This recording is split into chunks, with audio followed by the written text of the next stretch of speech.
নমস্কার। আজকের গল্প পাঠের আসরে পাঠ করছি রবীন্দ্রনাথ ঠাকুর রচিত আব্দুল মাঝির গল্প। আব্দুল মাঝি। ছুঁচলো তার দাড়ি, গোঁফ তার কামানো, মাথা তার ন্যাড়া। তাকে চিনি। সে দাদাকে এনে দিত পদ্মা থেকে ইলিশ মাছ আর কচ্ছপের ডিম। সে আমার কাছে গল্প করেছিল, একদিন চৈত্র মাসের শেষে ডিঙিতে মাছ ধরতে গিয়েছে। হঠাৎ এলো কাল বৈশাখী, ভীষণ তুফান, নৌকো ডোবে ডোবে। আব্দুল দাঁতে রশি কামড়ে ধরে ঝাঁপিয়ে পড়লো জলে, সাঁতরে উঠলো চড়ে, কাঁচি ধরে টেনে তুললো তার ডিঙি। গল্পটা এত শিগগির শেষ হলো, আমার পছন্দ হলো না। নৌকোটা ডুবলো না, অমনিই বেঁচে গেল।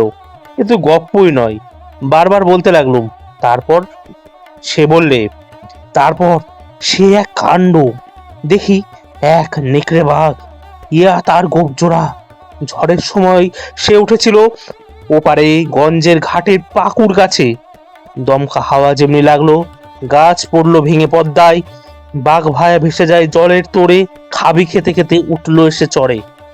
তাকে দেখেই আমার রশিতে লাগালুম ফাঁস। জানোয়ারটা এত বড় চোখ পাকিয়ে দাঁড়ালো আমার সামনে। সাঁতার কেটে তার জমে উঠেছে খিদে। আমাকে দেখে তার লাল টকটকে জিভ দিয়ে নাল ঝরতে লাগলো। বাইরে ভিতরে অনেক মানুষের সঙ্গে তার চেনাশোনা হয়ে গেছে, কিন্তু আব্দুলকে সে চেনে না। আমি ডাক দিলুম, আও বাচ্চা।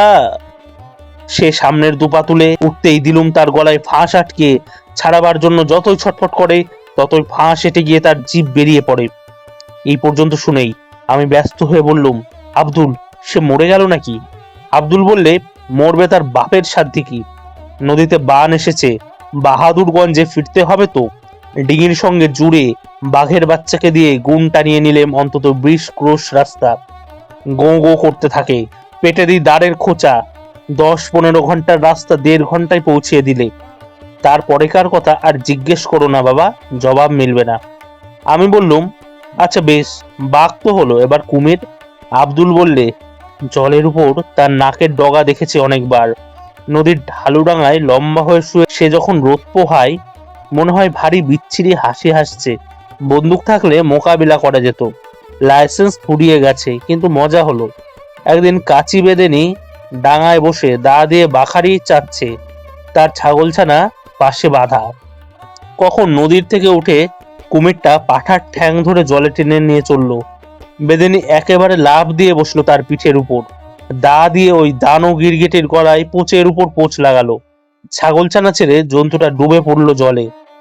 আমি ব্যস্ত হয়ে বললুম, তারপরে? আব্দুল বললে, তারপরের কার খবর তলিয়ে গেছে জলের তলায়, তুলে আনতে দেরি হবে।